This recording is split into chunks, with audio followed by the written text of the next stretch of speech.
ஆகவே சீயோனின் சிறையிருப்பு, சீயோன் என்பதுதான் கர்த்தருடைய பிள்ளைகள். அந்த சிறையிருப்பை திருப்புவதற்காக தேவன் தெரிந்து கொண்ட நேரம் எல்லாம் சொப்பனம் காண்கிற நேரம். அல்லேலூயா. அப்படின்னா நீங்க கண்ணீரோடு இன்னைக்கு இரவு படுப்பீங்க, ஒரு சொப்பனம் வரும், காலையில ஒரு சிறையிருப்புகள் எல்லாம் மாறி இருக்கும். அல்லேலூயா. இந்த சொப்பனத்துக்கு பதில் சொல்றதுன்றது ஒரு பெரிய விஷயம். சொப்பனத்துக்கு பதில் சொல்றது. பழைய ஏற்பாட்டுல ஒரு சொப்பனக்காரன் இருந்தான். யார் சொல்லுங்க பார்ப்போம்? பழைய ஏற்பாடு யோசேப்பு. அல்லேலூயா. அவன் பேர் என்னக்காரன்? சொப்பனக்காரன் தான். அவன் பெரிய தப்புலாம் எதுவுமே பண்ணல. அவன் எங்க திருடல, அவன் யாரையும் கையை பிடிச்சி இழுக்கல, எதையும் செய்யல. அவன் பண்ணது பெரிய தப்புன்னு என்ன சொன்னாங்கன்னா, அவன் என்ன சொன்னான்? சொப்பனம் கண்டு சொன்னான். என்ன சொன்னான்? சொப்பனம் கண்டு சொன்னான். உங்க அடிக்கட்டு எல்லாம் படுத்துட்டு இருக்குது, என் அடிக்கட்டு மட்டும் என்ன பண்ணுது? நிமிர்ந்து நிற்குது அப்படின்னு சொன்னாரு. அடுத்து சொன்னாரு, சூரியனும் சந்திரனும் 11 நட்சத்திரங்களும் என்னை வணங்குதுன்னு சொன்னாரு. இது ஒரு தப்பா? ஒரு தப்பும் கிடையாது. அல்லேலூயா. சூரியன் சந்திரன் அதுதான் யாக்கோபு ராகி. அப்ப 11 நட்சத்திரங்கள் யாருன்னா அவங்க கூட இருக்கிற சகோதரர்கள் பென்யமீனையும் சேர்த்து இவங்க எல்லாருமே என்ன பண்றாங்க, என்ன வணங்குறாங்கன்னு ஒரு சொப்பனத்தை சொல்லிட்டாரு. இது உடனே எப்படி நாங்க உன்னை வணங்க முடியும்? உன்னோட பெரியவங்க நாங்க 10 பேர் இருக்கிறோம், உனக்கு கீழே ஒருத்தர் இருக்கிறான், உன்னை பெற்ற தாய் இருக்கிறா, தகப்பன இருக்கிறா, இவனு இருந்தா நாங்களாம் உன்னை வணங்குவோமா அப்படின்னு சொல்லிட்டு அவங்களுக்கு ஒரு டென்ஷன். அந்த டென்ஷன் தான் அவனை தூக்கி குழியில போட்டுருச்சு. ஆனாலும் அவன் கண்ட சொப்பனம் குழிக்கு போகல. அல்லேலூயா. எந்த யோசேப்ப குழியில போட்டாங்களோ அதே யோசேப்பு கிட்ட தான் ஜீவரட்சணை வாங்கி சாப்பிட்டாங்க. அல்லேலூயா. அது போல உங்களையும் ஒருவேளை குழியில தள்ளி இருந்தா அவர்களை பராமரிக்கிற கரம் உங்களுடைய கரம் தான். அல்லேலூயா. அவர்களை பராமரிப்பதற்காக தேவன் உங்களை தான் தேர்ந்தெடுத்து வச்சிருக்கிறாரு. அதனால குழியில இருக்கும் போது கூட சந்தோஷப்படுங்க. அல்லேலூயா. ஒரு ஊழியக்காரர் சொன்னாரா, நீ இந்த மாதிரி தான் பேசிட்டே இருந்தா உன்னை செயலில் எடுத்துட்டு போய் போட்டுருவோம் அப்படின்னு சொன்னாலும் ஏன் கை தட்டினாரா? ஏன்பா அப்படின்னு சொல்லும் போது, இங்க நடந்தா பஸ் ஏறணும், போகணும், வரணும், ஊழியத்துக்கு போகணும், நிறைய வேலைகள் இருக்கு. செயலில் போட்டேன்னா கத்திக்கிட்டே இருப்பான், காதல கேட்கறவன் என்ன பண்ணுவான்? கேட்டுக்கிட்டே இருப்பான். கேட்கறதுக்கு காதுள்ளவன் கேட்க கடவன். அல்லேலூயா. ஆவியானவர் சபைக்கு சொல்லுகிறதை காதுள்ளவன் கேட்க கடவன். அவ்வளவுதான். எப்படியோ ஒண்ணு. நான் ஊழியம் செய்யாத ஒரே இடம் சிறைச்சாலை தான், தயவு செய்து நான் அனுப்புங்கன்னு சொன்னாங்க. அல்லேலூயா. அது போல நீங்க குழியில இருந்தாலும் ஸ்தோத்திரம் பண்ணிக்கிட்டே இருங்க. அல்லேலூயா. அநேகரை குழியிலிருந்து தூக்குற மனிதர்களாக தேவன் உங்களை வச்சிருப்பார். அநேகரை குழியிலிருந்து தூக்குகிற மனுஷியாக தேவன் உங்களை வச்சிருப்பார். அல்லேலூயா. ஆகதான் இந்த கால வேளையில ஆண்டவரே எனக்கு ஒரு சிறையிருப்பு இருக்கு ஆண்டவரே. அது என்ன சிறையிருப்பா இருந்தாலும் சரி, நீங்க வெளியே சொல்ல வேண்டிய அவசியம் இல்லை. உங்களுக்கும் தேவனுக்கும் அந்த சிறையிருப்பு தெரிஞ்சா போதும். அந்த சிறையிருப்பை மாற்றுவதற்காகத்தான் இந்த காலை வேளையில தேவன் உங்கள் அருகில் இருக்கிறார். அல்லேலூயா. தேவன் உங்கள் பக்கத்தில் இருக்கிறார். அது வியாதி என்ற சிறையிருப்பா இருந்தாலும் சரி, பலவீனம் என்ற சிறையிருப்பா இருந்தாலும் சரி, தொல்லைகள் என்ற சிறையிருப்பா இருந்தாலும் சரி, எல்லா சிறையிருப்பையும் மாற்றுவதற்கு ஒரே ஒரு வழி இயேசு. அல்லேலூயா. கரங்களை தட்டி தேவன் நாமத்தை மையப்படுத்தணும். அப்ப எல்லா சிறையிருப்பையும் மாற்றக்கூடிய வல்லமையும் மாற்றக்கூடிய அதிகாரமும் உடைய ஒருத்தர் நம்ம கூட இருக்கிறார்னா அதுதான் இயேசு கிறிஸ்து. அல்லேலூயா. இந்த காலை வேளையில அவர் இங்க வந்திருக்கிறாரு. இந்த சிறையிருப்பை மாற்றும்படியாக தேவன் வந்திருக்கிறாரு. ஆக அடுத்த வசனம் சொல்லுகிறது, அப்பொழுது நம்முடைய வாய் நகைப்பினாலும் நம்முடைய நாவு ஆனந்த சத்தத்தினாலும் நிறைந்திருந்தது. அப்போது கர்த்தர் இவர்களுக்கு பெரிய காரியங்களை செய்தார் என்று புறஜாதிகளுக்குள்ளே சொல்லிக் கொண்டார்களா? தேவன் உங்களுக்கு செய்ய போகிற காரியத்தை நீங்களே சொல்லிட்டு இருக்க கூடாது, புறஜாதிகள் சொல்லணும். அல்லேலூயா. கிறிஸ்துவை ஏற்றுக்கொண்ட பிறகு இவை எப்படி மாறினான் என்பதை புறஜாதிகள் சொல்லணும். எப்படி பரிசுத்தமாய் மாறினான் என்பதை புறஜாதிகள் சொல்லணும். எப்படி வலிமையுள்ளவனாய் மாறினா, எப்படி ஐஸ்வர்யம் உள்ளவனாய் மாறினா, எப்படி இப்படிப்பட்ட ஆசீர்வாதங்கள் அவனுக்கு வந்தது, இதெல்லாம் யார் சொல்லணும் தெரியுமா? புறஜாதிகள் சொல்லணும். அல்லேலூயா. அந்த புறஜாதிகள் சொல்லும்படியாக அவர்கள் கண்களுக்கு முன்பாக இனி தேவன் உங்களை மேன்மைப்படுத்த போறாரு.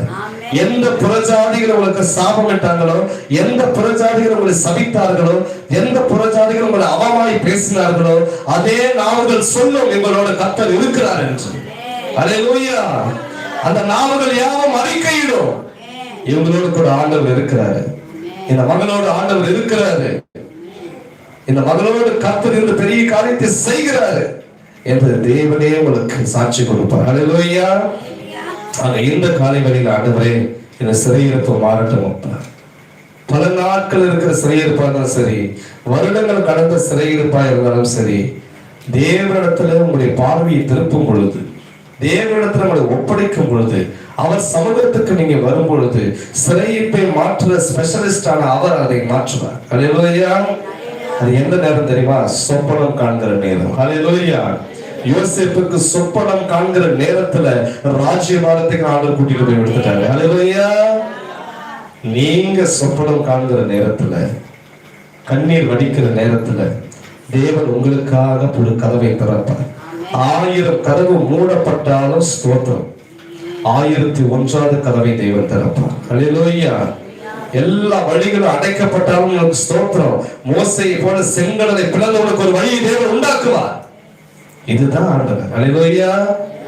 வழி இருக்கிற பாதையில நடக்கிறது பெரிய விஷயம் இல்ல, வழியை உருவாக்கி நடக்கிறது தான் பெரிய விஷயம். அல்லேலூயா. நடக்க ஆரம்பிச்சீங்கன்னா தேவன் உங்களுக்காக பாதைகளை உருவாக்க ஆரம்பிப்பார். எங்குமே வழி இல்லைனாலும் செங்கடலை தேவன் உங்களுக்காக பிளப்பார். அல்லேலூயா. ஆகாருக்கு தண்ணீருக்கு எங்குமே வழி இல்லை. ஒரு அம்பு பாயிர தூரத்துல போயிட்டு குழந்தைய போட்டுட்டு சத்தமிட்டு அழுதான்னு சொல்லுது. அது இன்னொரு விஷயம் என்ன தெரியுமா? அது குழந்தையே கிடையாது முதல்ல. அல்லேலூயா. நிறைய பேர் இப்போ வரைக்கும் அதான் நினைச்சுங்க, ஆகாது கையில ஒரு குழந்தைய பிடிச்சிட்டு போனேன், தோல்ல ஒரு துருத்தில தண்ணி எடுத்துக்கிட்டு போனாங்க அப்படின்னு சொல்லிட்டு ரொம்ப நேரம் அதை நம்ம யோசனை பண்ணிட்டு இருக்கிறோம். அது குழந்தைய விட்டுட்டு அழுதா, குழந்தைய விட்டுட்டு அழுதா. உண்மையா அந்த குழந்தையா? எத்தனை வயசு பையன்? 14 வயசு பையன். அல்லேலூயா.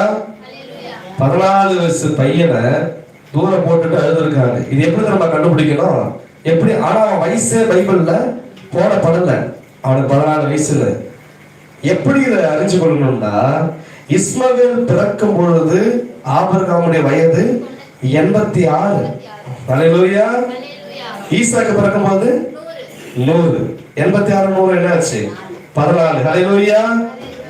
அப்ப வேதத்தை வாசிக்கும் பொழுது கொஞ்சம் தெளிவா வாசிச்சோம்னா இதுக்கு இந்த இப்படிப்பட்ட வெளிப்பாடுகள் நமக்கு கிடைக்கும். ஏதோ எடுத்தோம் தலைவனம் முடிச்சோம் அப்படின்றத எந்த வெளிப்பாடும் கிடைக்காது. அல்லேலூயா. இன்னொரு வெளிப்பாடு என்ன தெரியுமா?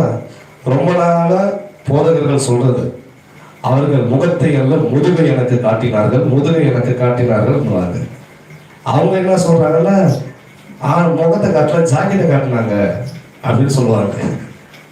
ஆனா 4000 வருஷத்துக்கு முன்னாடி ஜாக்கெட்டும் கிடையாது, புடவையும் கிடையாது, என்ன கிடையாது, எல்லாமே அங்கேதான் போட்டு சுத்தணும். அப்ப எங்க இருந்துச்சு இந்த ஜாக்கெட்லாம்? அல்லேலூயா. ஆனா அவங்க சொல்றது என்ன? முகத்தை இல்லை முதுகை காட்டினாங்க, முதுகை காட்டினாங்கன்னு. அப்ப ஆரம்பமே ஒண்ணும் தெரியல. அல்லேலூயா. அதுக்கு அது அர்த்தம் இல்லை. என்ன அர்த்தம் தெரியுமா? தேவனுடைய சத்தத்திற்கு முகத்தை காட்டாம திரும்பிக்கிட்டாங்க. இதுதான் வெளிப்பாடு. அல்லேலூயா. நீங்க வேதத்தை வாசிக்க வாசிக்க வாசிக்கதான் உங்களுக்கு வெளிப்பாடுகள் தேவனை பிறக்க வைப்பார். உங்களுக்கு அநேக வெளிப்பாடுகளை கொடுப்பார், அநேக ஞான வரங்களை தேவன் கொடுப்பார். அல்லேலூயா. ஆக இந்த வேளையில கூட ஆண்டவரே அந்த வெளிப்பாட்டின் வரத்தால் என்னை நிரப்பணும் ஆண்டவரை கேளுங்க. அல்லேலூயா. இனிவரும் காலத்துல உங்களை கொண்டு தேவன் செய்கிற காரியங்கள் எல்லாம் அற்புதமான காரியமா இருக்கும். இந்த வருஷத்துல ஆண்டவர் நமக்கு கொடுத்திருக்கிற வாக்கு தத்தமே இண்டிவிஜுவல் பர்சனுக்கு கொடுக்கல, சபைக்கு கொடுத்திருக்கிறார். அல்லேலூயா. ஆனா அந்த வாக்கு தத்தத்தை இப்பயே பேசிட்டோம்னா 31ஆம் தேதி வேலையில நம்ம போயிட்டோம், டிசம்பர் 31. அல்லேலூயா. அருமையான வாக்கு தத்தத்தை தேவன் நமக்கு கொடுத்திருக்கிறார். அடுத்ததாக 5ஆம் வசனம் சொல்லுகிறது, கண்ணீரோடு விதைக்கிறவர்கள் கம்பீரத்தோடு அழுப்பாங்க. அல்லேலூயா. கண்ணீரோடு நான் விதைக்கிறப்பா, கண்ணீரோடு உங்களுடைய பாதத்துல உட்காருவேன், என் கண்ணீரை சிந்துறேன், என் மகனுக்காக என் கண்ணீரை சிந்துறேன், என் மகனுக்காக என் கண்ணீரை சிந்துறேன் என்று சொல்லி கண்ணீரோடு நீங்க விதைக்கிறீங்க பாருங்க. அந்த கண்ணீரின் விதைக்கு ஒரு பெரிய அறுவடை உண்டு. அல்லேலூயா. அந்த கண்ணீரை எல்லாம் தேவன் தம்முடைய துருத்தியில சேர்த்து வைக்கிறார். அந்த அறுவடை ஆண்டவர் அறுவடை செய்ய மாட்டார், நீங்க தான் அறுவடை செய்வீங்க. அல்லேலூயா. நீங்க துருத்தியில சேர்க்கிறது தான் உங்களுடைய வேலை. அல்லேலூயா. உங்க கண்ணீரை தேவனுடைய பாதத்துல கொண்டு வருவதுதான் உங்களுக்கு வேலை. அல்லேலூயா. மோசே ஒவ்வொரு முறையும் அந்த மக்கள் அவரை துன்புறுத்தும் போதெல்லாம், பிரச்சனை பண்ணும் போதெல்லாம் அவர் கண்ணீர் விடுவார். ஆண்டவர்களுக்கான வழிகளை திறப்பார். அண்ணாலும் கண்ணீர் விடும் போது தேவன் சாமுவேலை ஆண்டவர் கொடுத்தார். பேதுரு கண்ணீர் விடும் போது பரலோகத்தின் பொழுது ஒரு காலத்தை அனுப்பி அவரை போஷித்தார். இன்னைக்கு நீங்க கண்ணீர் விட்டாலும் சரி, உங்க கண்ணீருக்கு கண்டிப்பாக அறுவடை உண்டு. உங்க கண்ணீருக்கு கண்டிப்பாக பதில் உண்டு. அல்லேலூயா. அதனால உங்க கண்ணீரை வேஸ்ட் பண்ணக்கூடாது, சேமிக்கணும். அல்லேலூயா. நீ அனாவசியமா எங்கடா போயிட்டு அழுதுட்டு இருந்தா அது வேஸ்ட். ஆனா கர்த்தருடைய சமூகத்தில் அழுதனா அது சேமிப்பு, அது சேவிங்ஸ், அது ஒரு பிக்ஸட் டெபாசிட். நீ எப்ப வேணாலும் எடுத்துக்கலாம், எப்ப வேணாலும் அறுவடை பண்ணிக்கலாம். ஆனா உன் கண்ணீருக்கு பலன் இல்லாமல் தேவனுடைய அனுப்பவே மாட்டார். எடுத்துக் கொண்டு இங்க வந்திருக்கிறீங்களோ, என்ன பிரச்சனைகளை குறித்து கண்ணீர் வடித்துக் கொண்டு வந்திருக்கிறீங்களோ, உங்கள் கண்ணீருக்கு கம்பீரமான அறுவடை உண்டு இயேசுவின் நாமத்தினால. நம்புறவங்க மாத்திர கரங்களை தட்டி தேவனுடைய நாமத்தை மையப்படுத்த பார்ப்போம். கண்ணீருக்கு கம்பீரமான அறுவடை உண்டு. ஒரு கண்ணீருக்கு அறுவடை உண்டு. அந்த கண்ணீரின் பாதையில நீங்க நடக்கும் போதுதான் ஒரு பாடல் கூட சொல்லுது, கண்ணீரின் பாதை நடக்கும் போது களிப்பான நீரூற்றாய் மாற்றி சொன்னாரு. களிப்பான நீரூற்று எப்ப கிடைக்கிறது தெரியுமா? பேதுருவுக்கு எப்ப பரலோகத்தின் திறவுகள் கிடைச்சதுன்னா கண்ணீர் விடும் போது கிடைச்சது. அல்லேலூயா. உங்க கையில ஒரு பரலோகத்தின் திறவுகோலை தேவன் கொடுத்திருக்கிறார். நீங்க என்ன கட்டுறீங்களோ அதை பரலோகத்தில் தேவன் கட்டுவார். நீங்கள் இங்க என்ன கட்டு அவிழ்க்கிறீங்களோ அதை பரலோகத்துல தேவன் அவிழ்ப்பார். அந்த பரலோகத்தின் திறவுகோலை உங்களுடைய கையில ஆண்டவர் இன்னைக்கு கொடுத்திருக்கிறார். அதனால நீங்க செய்ய வேண்டியது என்ன தெரியுமா? உங்க கண்ணீரை தேவனுடைய கணக்கில் சேர்த்து வைக்கணும். அல்லேலூயா. எப்படி பிக்ஸட் டெபாசிட்ல போட்டா கொஞ்ச நாள் கழிச்சு வட்டி ஏறி அது நம்மளுக்கு திரும்ப கிடைக்குதோ, அப்படியே கர்த்தருடைய பாதத்தில் உங்களை கண்ணீரை சேர்த்து வைக்கும் பொழுது அதற்கான ஆசீர்வாதங்கள் பல மடங்கு உங்களுக்கு உங்கள் சந்ததிக்கும் கிடைக்கும். உங்கள் பிள்ளைகளுக்கு அடைக்கலம் கிடைக்கும். உங்கள் பிள்ளைகள் கண்டிப்பாக ஆசீர்வதிக்கப்பட்டவர்களாக இருப்பாங்க. அல்லேலூயா. அதுக்கு என்ன செய்யணும்? நீங்க கண்ணீரை சேர்த்து வைங்க. அல்லேலூயா. கர்த்தருடைய பாதத்துல கண்ணீர் விட்டு அழுவுங்க. எசேக்கியா சுவர்புறமாக திரும்பி கண்ணீர் விட்டு அழுதார். 15 வருடம் தேவன் அவருக்கு கூட்டி கொடுத்தார். அல்லேலூயா. இன்னைக்கு நீங்க கண்ணீர் விட்டு அழுங்க அழுங்க. அவருக்கு ஒரு முறை தான் 15 வருஷத்தை கூட்டி கொடுத்தாரு. உங்களுக்கு 4 முறை 15 வருஷத்தை தேவனால் கூட்டி கொடுக்க முடியும். அல்லேலூயா. இளம் வயதில் தேவன் ஒருபோதும் உங்களை எடுத்துக்கொள்ள மாட்டார். ஏன் தெரியுமா? தாவீது சொல்றாரு, நான் சாவாமல் பிழைத்திருந்து கர்த்தருடைய செய்கைகளை விவரிப்பேன். அல்லேலூயா. நம்ம சாவாம இருந்து செய்ய வேண்டிய ஒரு வேலை இருக்கலாம். என்ன வேலை தெரியுமா? கர்த்தருடைய செய்கைகளை விவரிக்கணும். அல்லேலூயா. கர்த்தருடைய செய்கைகளை விவரிக்கணும். அதற்காக முன்னாடி வரணும். அசதியாக தேவனுடைய வேலையை செய்கிறவன் சபிக்கப்பட்டவன் என்று வேதம் சொல்லுகிறது. தேவனுடைய வேலையை எப்படி செய்யக்கூடாதா? அசதியா செய்யக்கூடாது. கர்த்தருடைய வேலையில சோம்பேறித்தனம் இருக்கவே கூடாது. செபிக்கிறதுல சோம்பல் இருக்கக்கூடாது. வேதம் வாசிக்கிறதுல சோம்பேறித்தனம் இருக்கவே கூடாது. அல்லேலூயா. யாருக்கும் பயம் இருக்கவே கூடாது. என வேதம் சொல்லுகிறது, மனுஷனுக்கு பயப்படுகிற பயம் கண்ணியை வருவிக்கும், கர்த்தருக்கு பயப்படுதலே ஞானத்தின் ஆரம்பம். அல்லேலூயா. அதனால ஆண்டவருக்கு பயப்படுங்க. இன்னைக்கு யார் யாரு எல்லா இடத்துக்கும் பயந்துட்டு இருக்கிறாங்க. ஒரு இடத்துல சோம்பேறிகளுக்கான விருது கொடுக்கிற ஒரு விழா ஒன்று நடந்துச்சு.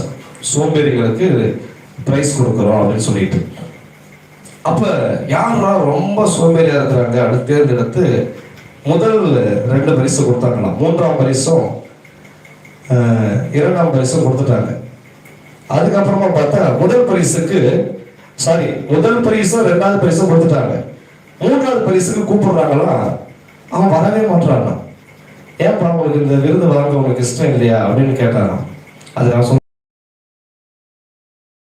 அங்க போய் வாங்குறதுக்கு சோம்பேறித்தனமாகுதுன்னு நான் இங்க இருந்து இவ்வளவு தூரம் வந்துட்டேன், இங்க இருந்து மேடைக்கு போய் வாங்குறதுக்கு எப்படிங்குது, ரொம்ப சோம்பேறித்தனமாகுது. நீங்களே எடுத்துட்டு வந்து இங்க கொடுத்துருங்கன்னு நான்.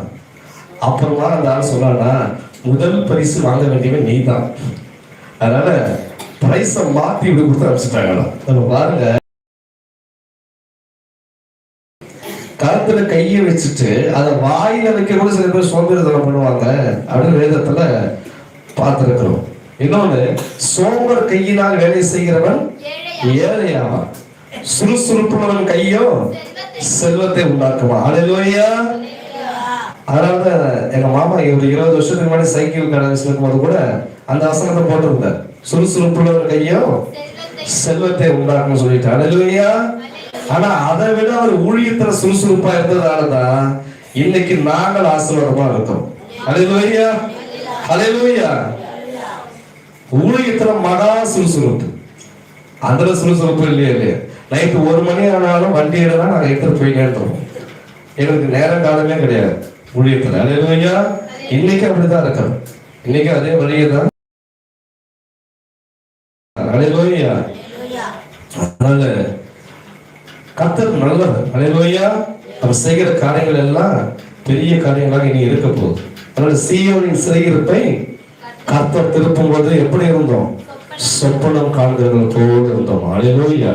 அதனால சீயோனின் சிறையிருப்பை தேவன் மாற்றுவது போல இந்த காலை வேளையில நீங்க தைரியமா உங்க வீட்டுக்கு போங்க, உங்க சிறையிருப்பு மாறி இருக்கும். நீங்க விசுவாசத்தோடு உங்க வீட்டுக்கு போங்க.